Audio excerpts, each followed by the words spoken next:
Hello class 9। आज हम पढ़ेंगे राहुल सांकृत्यायन द्वारा रचित ल्हासा की ओर यात्रा वृत्तांत। यह एक यात्रा वृत्तांत है और राहुल सांकृत्यायन बहुमुखी प्रतिभा के धनी साहित्यकारों में से एक है।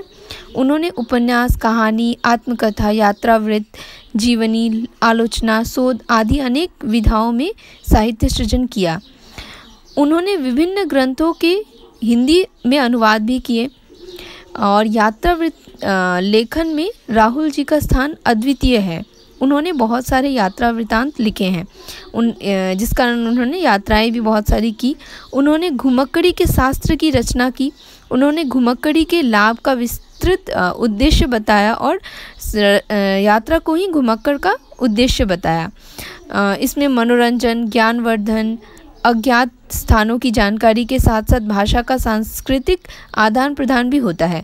उन्होंने ये बताया कि जब हम कोई यात्रा करते हैं तो वो सिर्फ यात्रा नहीं होती है, बल्कि उसमें मनोरंजन के साथ साथ हम बहुत सारी उपलब्धियां भी अर्जित करते हैं। उस जगह के बारे में जानते हैं, वहाँ के भाषा, वहाँ के लोगों के बारे में, उनके व्यवहार के बारे में, वहाँ के वातावरण के बारे में बहुत सारी जानकारी हमें मिलती है।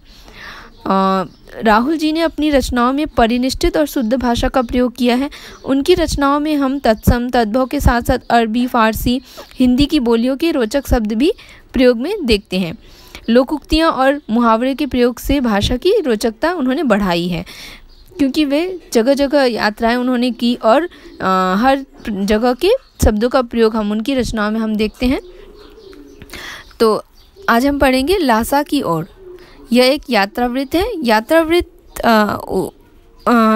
रचना की एक विधा है जिसमें जो लेखक या रचनाकार है वह स्वयं यात्रा करता है और उस यात्रा के दौरान उन्होंने क्या देखा, क्या महसूस किया, उन्होंने क्या अर्जित किया, इसके बारे में वे विस्तार से बताते हैं।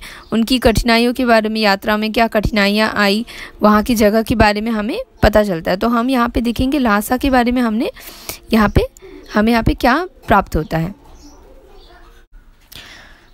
यात्रा वृत्तांत एक इतनी रोचक विधा है कि लेखक जब यात्रा करता है तो वह अकेले उस यात्रा को पूर्ण करता है, पर जब वह उस यात्रा को लिखित रूप में हमारे समक्ष प्रस्तुत करता है यात्रा वृत्तांत के रूप में, तो हम पाठक वर्ग भी उस यात्रा के सह यात्री हो जाते हैं। हमें लगता है कि हम स्वयं उस यात्रा में लेखक के साथ हों। जैसे लेखक ने जिन जिन कठिनाइयों का सामना किया, जैसे उन्होंने जो मनोरंजन अर्जित किए, जो ज्ञान अर्जित किया, हमें महसूस होता है कि हम भी वे सब कर रहे हैं और हम भी स्वयं उस यात्रा में चल रहे हैं उनके साथ। तो इस तरह से यहाँ भी हम जिस यात्रा के बारे में पढ़ेंगे, हमें ऐसा लग रहा है कि हम स्वयं इसे उपभोग कर रहे हैं, इसको हम स्वयं जान रहे हैं। इस पाठ का PDF मैंने आपको भेजा है और आप लोगों ने इनसे पढ़ा होगा। तो लेखक ने यहाँ अपनी तिब्बत की यात्रा के बारे में बताया है।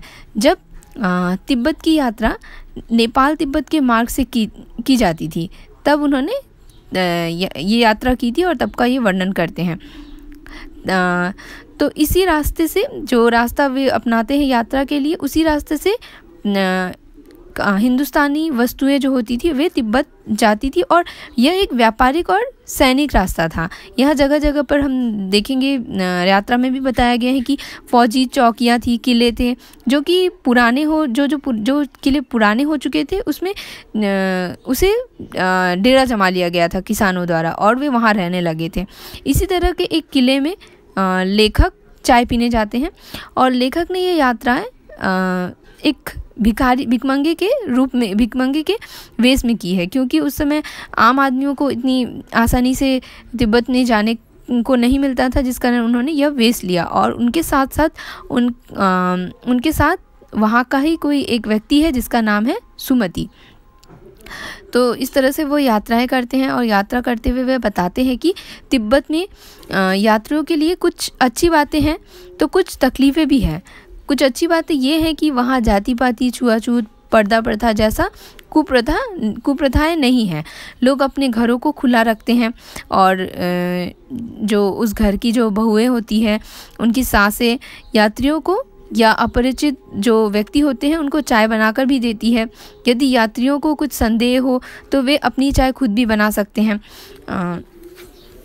इस तरह से एक जो छोड़े गए परित्यक्त किले में जाकर उन्होंने चाय पिया और वहाँ से वे चल पड़े थोंगला के लिए। थोंगला के बारे में उन्होंने बताया है कि थोंगला एक ऐसी ऊंची जगह है, ऊंची पहाड़ी है। डाड़ा कहा गया है। डाड़ा का अर्थ होता है ऊंची जगह, ऊंची पहाड़। तो वे वहाँ जाते हैं और वहाँ के बारे में भी वो बताते हैं कि वो बहुत सुनसान रास्ता होता है और उसके आसपास कोई गांव नहीं है। नदियों के मोड़ और पहाड़ों के कोनों के कारण दूर तक आदमी नहीं दिखाई देता है। यहाँ किसी की भी हत्या हो जाती है और पुलिस या फिर खुफिया विभाग इससे कोई चिंता नहीं करता है। और इस तरह से वहाँ डाकुओं का डेरा हमेशा लगा रहता है। तो वहाँ वे जब वो जा रहे थे तो उन्हें डर भी लग रहा था, क्योंकि वे दोनों अकेले थे और उस सुनसान रास्ते से जाते वक्त उन्हें डाकुओं का खतरा महसूस हो रहा था।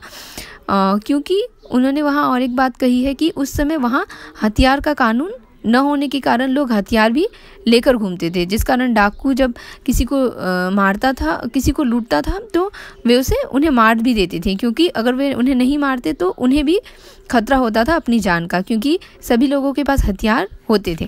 तो इस कारण वे वहाँ से डरते हुए उस रास्ते से वे निकलते हैं, पहाड़ के रास्ते से। और वे भिखमंगे के रूप में जा रहे थे। इस कारण जब कोई आदमी या फिर संदिग्ध इंसान कोई उन्हें दिखता था तो वे भिखारी के रूप में भीख मांगने लगते थे, ताकि कोई उन पर हमला ना करे या फिर उन्हें परेशानी ना हो। इस तरह से उन्होंने वे रास्ते पार किए।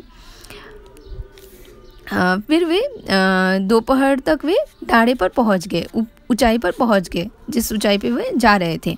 वहाँ के वातावरण के बारे में वे बताते हैं कि वहाँ का वातावरण बहुत मनोरम था। दोनों ओर पहाड़ें थी और उनमें कुछ पर हम देखेंगे कि बर्फ़ थी और कुछ पर बर्फ़ भी नहीं थे और वे हरियाली भी नहीं थी, बल्कि वे ऐसे ही थे। सबसे ऊंचे स्थान पर उन्होंने कहा है कि किसी देवता का स्थान था, जिसे कपड़े तथा झंडियों से सजाया गया था। हम देखते हैं कि बौद्ध धर्म के जो स्थल होते हैं, धार्मिक स्थल होते हैं, वहाँ रंग बिरंगे झंडे लगाए हुए थे। वैसे ही कुछ दृश्य लेखक ने यहाँ बताया है। लेखक को अब वहाँ से उतराई की ओर चलना था, तो उसके साथ साथ अन्य साथी भी थे और उन लोगों ने भाड़ जो सामान उनके साथ था वो ज़्यादा होने के कारण उन्होंने घोड़ा लिया था और उस घोड़े के सहारे ही वे वहाँ तक पहुँचे थे और वहाँ से अब नीचे की ओर आ रहे थे। तो नीचे की ओर उतरते वक्त थकावट के कारण और रास्ता भटकने के कारण लेखक को थोड़ी देर हो जाती है और उनका जो साथी है सुमति, वह पहले ही जो जिस जगह वे जाने वाले होते हैं वहाँ पहुँच जाता है। तो लेखक को देर होने के कारण हम देखते हैं कि सुमति बहुत गुस्से में रहता है और वह कई बार उनके लिए चाय भी बनाता है। और फिर जब लेखक आते हैं तो लेखक देखते हैं कि वह बहुत गुस्से में लाल हुआ है। तो यहाँ पे उस जगह के व्यक्ति के स्वभाव के बारे में भी लेखक बात करते हैं कि वहाँ के लोग कितने जल्दी गर्म हो जाते हैं, गुस्से हो जाते हैं और उतने ही जल्दी वे शांत भी हो जाते हैं। क्योंकि जब लेखक आते हैं और वे अपना कारण बताते हैं देर होने का, तो वह शांत भी हो जाते हैं जल्दी और फिर वे दोनों खाना खाकर वहीं रात गुजारते हैं। उसके बाद वे और लेखक और उनके साथी अब तिंगड़ी के विशाल मैदान की ओर जाते हैं। इनके तिंगड़ी जो जगह है उसके बारे में बताया है लेखक ने कि यह चारों ओर से पहाड़ से घिरा हुआ है, जिस कारण ऐसा लगता है मानो यह मैदान कोई टापू हो। और इसी मैदान में एक जगह की बात की गई है, तिंगड़ी समाधि गिरी। यहाँ से जो उनका साथी है सुमति, वह अपने यजमानों के वहाँ जाने की बात करता है, क्योंकि वह बौद्ध गया से लाए हुए गट्टे उनको देता था। और जब वह गट्टे जो दिया जलाने के हम एक तरह से उसे धागा कह सकते हैं, वे जब ख़त्म हो जाते थे तो वो क्या करता था, उसी रंग के अन्य धागों को गया से लाया हुआ धागा कहकर वह बांटता था और उससे कुछ कमाई हो जाती थी। पर लेखक उस समय उन्हें जाने नहीं देता है और वे दोनों निकल पड़ते हैं आगे के लिए। आगे वे तिब्बत की कड़ी धूप के बारे में बताते हैं कि वे कड़ी धूप में 2 बजे जब वे चल रहे होते हैं तो इतनी ज़्यादा धूप होती है कि सूरज की ओर हम मुंह करके भी देख नहीं सकते, इतनी ज़्यादा गर्मी पड़ती है वहाँ। तो हमें यहाँ पे तिब्बत के मौसम के बारे में भी पता चल रहा है, वहाँ कैसा कितनी गर्मी होती है। और उस समय सुमति अपने एक यजमान से मिलना चाह रहा था, इसीलिए सुमति लेखक को शेखर विहार की ओर ले चलते हैं। तिब्बत की ज़मीन व्यवस्था के बारे में यहाँ बताते हैं कि वहाँ की ज़मीन व्यवस्था कैसी थी, जागीरदारों में बटी हुई थी, जिसका ज़्यादा हिस्सा क्या होता था, मठों के पास होता था। जो बौद्ध धर्म के जो मठ होते थे उनके पास होता था। और जागीरदार मजदूरों को बेगार में खेती करवाते थे उनसे, और खेती की देखरेख के लिए भिक्षु, जो बौद्ध भिक्षु होते हैं, उन्हें भेजा जाता था, जिनकी इज्जत राजा से कम नहीं होती थी। इसी तरह से शेखर विहार के जो खेती के जो मुखिया होते हैं लेखक से मिलते हैं। वहाँ एक सुंदर मंदिर वे देखते हैं, जिसमें कुंजूर की हस्तलिखित 103 पोथियाँ रखी थी। अब लेखक इन्हें देखते हैं और वे उन्हें पढ़ने के लिए उत्सुक हो जाते हैं और वे उसमें ही लीन हो जाते हैं। तब सुमति उन्हें आकर पूछता है कि वह यजमानों के पास अपने जो कपड़े का जो गट्ठा है वह देने जा सकता है या नहीं। तो वह उन्हें मंजूरी दे देते हैं और वह चला जाता है। और एक यहाँ बताया गया कि जो हस्तलिखित पोथियाँ हैं वह एक पोथियों का वजन 15-15 सेर था। इस तरह से सुमति अनुमति लेकर वह चला जाता है अपने यजमानों के पास और लेखक उन्हें पढ़ने में व्यस्त हो जाता है। इस तरह से जब वो वापस आता है तो फिर वो वहाँ से कुछ समय बिताने के बाद वे वहाँ से आगे की यात्रा शुरू करते हैं। पर हम यहाँ देखते हैं कि हमें जो पढ़ना है ये ल्हासा की ओर, यहाँ पूरी यात्रा वृत्तांत नहीं दिया गया है, पूरा यात्रा वृत्तांत नहीं है, बल्कि उसका एक भाग है। बस यहाँ तक का ही वर्णन लेखक ने किया है कि उन्हें किस तरह के वातावरण दिखे, किस तरह के लोग दिखे, क्या अच्छी बातें हैं वहाँ और कितनी कठिनाइयों का सामना उन्हें करना पड़ा। तो इस तरह से तिंगरी गांव से वे आते हैं और शेखर विहार में कुछ समय बिताने के बाद फिर वहाँ से लेखक और सुमति उस भिक्षु, जो बौद्ध भिक्षु होते हैं, उन्हें प्रणाम करते हुए वहाँ से विदा लेकर आगे की यात्रा करते हैं। पर आगे की यात्रा के बारे में हमें पढ़ना नहीं है, क्योंकि यहाँ हमें यहीं तक पढ़ना है।